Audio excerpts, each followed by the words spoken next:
ٹھیک ہے، وہ آپ کا ظاہر سی بات ہے، وہ آپ کا مال ہے، آپ یہ کام کریں، وہ غریب لوگ آپ کے پاس آئیں، آ کے کام کریں، ان کے گھر چلیں، ان کے چولہے جلیں، وہ اپنے مسئلے مسائل حل کریں، ٹھیک ہے۔ جب تک ہم یہ سوچ سر نہیں رکھیں گے نا، تب تک پاکستانی عوام اور مسلمانوں کو جوتے پڑتے ہی رہیں گے، چاہے ہم دنیا کے 5ویں نمبر کی ایٹمی پاور بن جائیں، چاہے ہم پہلے نمبر کی بن جائیں۔ آپ دیکھیں کہ ہسٹری دیکھ لیں، بنو امیہ سپر پاور تھی، کہاں گئی؟ ہے کچھ نام و نشان؟ کوئی ایک نام و نشان دکھا دیں، ٹھیک ہو گیا۔ اس کے بعد پھر عثمانی آئے، سلطنت عثمانیہ، ترک، بہت بڑی سلطنت تھی ان کی۔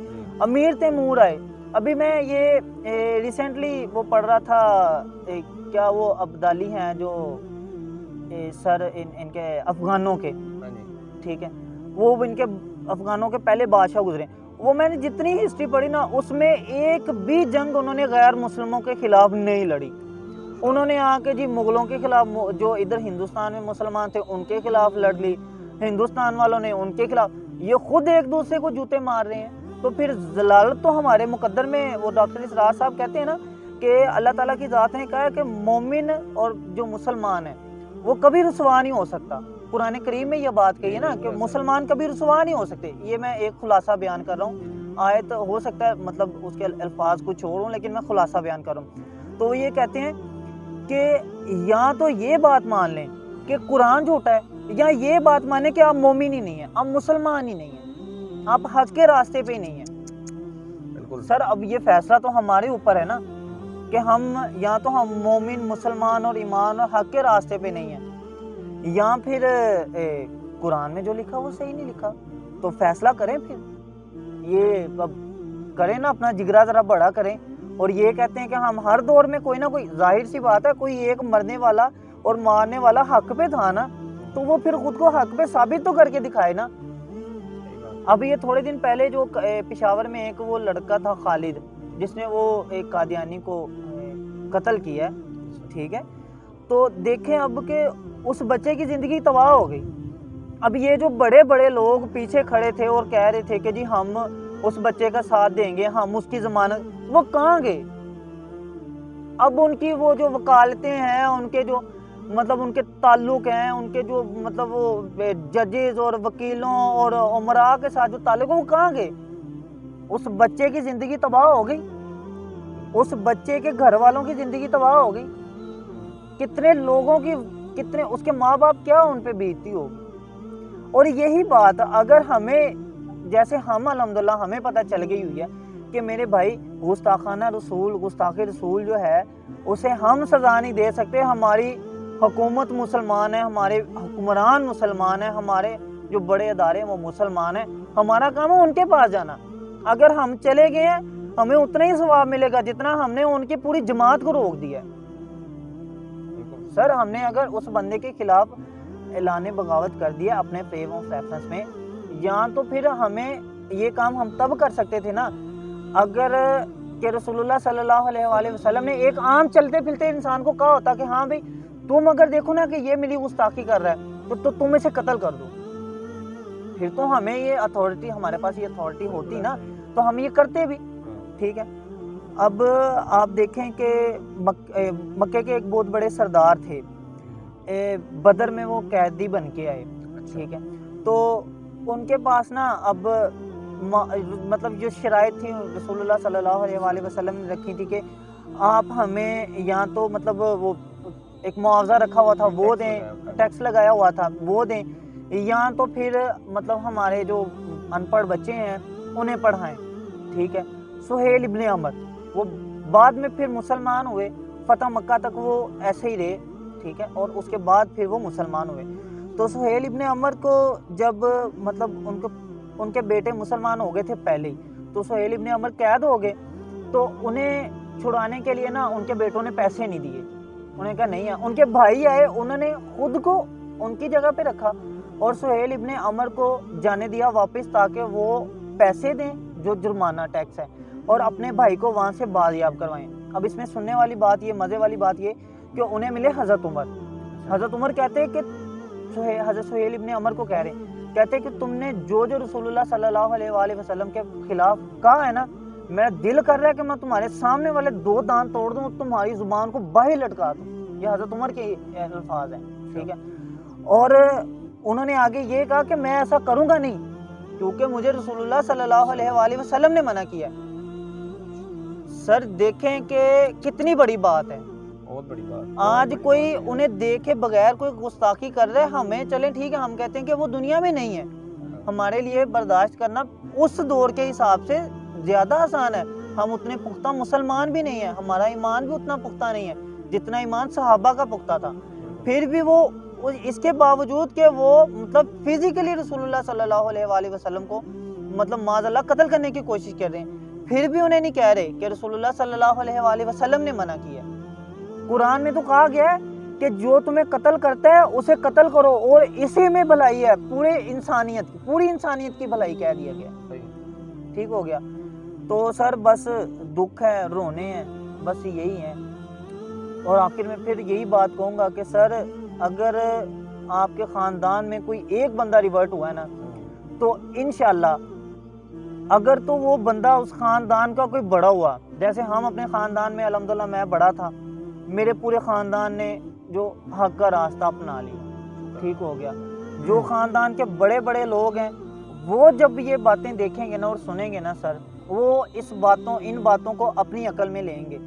تو بہت سارے لوگ ہیں جو حق کے راستے پہ آ سکتے ہیں اور جن کے لیے اللہ تعالیٰ کی ذات کی جنت واجب ہو جائے گی. ٹھیک ہے. ایسے تو ہم ویسے کسی کو نہیں کہتے کہ ہم تو کوئی فیصلہ نہیں کر سکتے کسی کے بارے میں بھی کہ کون جنت میں جائے گا کون دوزخ میں، کیونکہ ہمارے پاس یہ اتھارٹی نہیں ہے کہ ہم لوہے محفوظ سے مٹا سکیں. ٹھیک ہو گیا. تو بس سر یہی رونے ہیں، اور قرآن اور حدیث کے راستے پہ چلنا چاہیے. ٹھیک ہے. جو راستہ نبیوں کا ہے، جو راستہ پیغمبروں کا ہے، ہمیں بھی وہی راستہ ہے. انشاءاللہ ہم تو چلتے رہیں گے اسی راستے پہ جو قرآن و حدیث میں لکھا ہوا ہے. اور آپ سب سے بھی گزارش ہے کہ ایک دفعہ قرآن خود پڑھ لیں. اگر نہیں انجینئر کو سننا نہ سنیں، ہم کون سا آپ کو کوئی گن پوائنٹ پہ کہہ رہے ہیں کہ بھائی انجینئر کو سن لو تو پھر ہی آپ کو ہدایت آئے گی. نہیں، آپ خود قرآن پڑھ کے دیکھ لیں یار، آپ خود حدیث پڑھ کے دیکھ لیں، آپ خود بخاری پڑھ لیں، آپ خود مسلم پڑھ لیں. ہم نے کون سا اس میں جا کے خود تحریریں لکھی ہوئی ہیں جو ہمارے مطلب کی ہوں گی؟ وہ تو وہی ہے جو لکھا ہوا ہے، جو حقیقت ہے. تو آپ کی مہربانی ہے، آپ ایک دفعہ مرنے سے پہلے غور کر لیں. تو انشاءاللہ آپ دل سے اور دل کی گہرائی سے صرف ایک ہی نعرہ لگائیں گے. کیا نام ہے بھابی؟ نام ہے بھابی، میں ہوں مسلم علمی کتابی. جزاک اللہ خیرہ و احسن الجزاء. کہ مرنے سے پہلے اے مسلمان کر لے اس پہ غور، کتابوں کا خدا اور ہے، بابوں کا خدا